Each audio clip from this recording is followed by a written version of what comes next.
तर वाल्मिक कराडवरच्या गुन्ह्यांची आकडेवारीच समोर आलेली आहे। वाल्मिक कराडची 15 पैकी 8 गुन्ह्यांमध्ये निर्दोष मुक्तता झालेली आहे। खंडणीसह इतर 3 प्रकरणांमध्ये न्यायप्रविष्ट आहेत।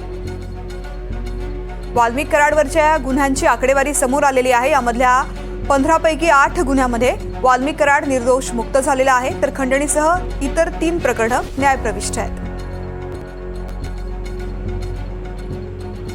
माझे सहकारी स्वानंद पाटील या संदर्भातली माहिती देत आहेत। स्वानंद, नक्कीच जे वाल्मिक कराड आहेत खंडणी प्रकरणातील मुख्य आरोपी, यांची जी खुन्यातील आकडेवारी आहे, ही जी संबंधित पूर्ण आकडेवारी आता NDTVच्या हाती आली आहे। यामध्ये जे 15 जे गुन्हे आहेत, हे गुन्हे यापैकी 10 गुन्हे हे परळी शहर पोलीस ठाण्यात नोंदवण्यात आले होते, तर 2 गुन्हे बर्दापूर आणि 1 गुन्हा अंबाजोगाई पोलीस ठाण्यात, तर 1 गुन्हा जो आहे तो दिंडोरी पोलीस ठाण्यात नोंदवण्यात आला होता।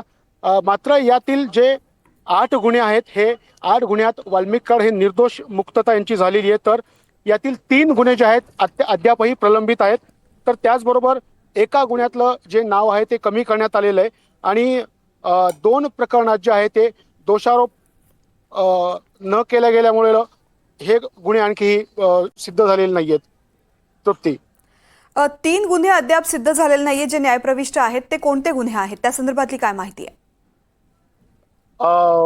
जे न्यायप्रविष्ट गुन्हे आहेत ते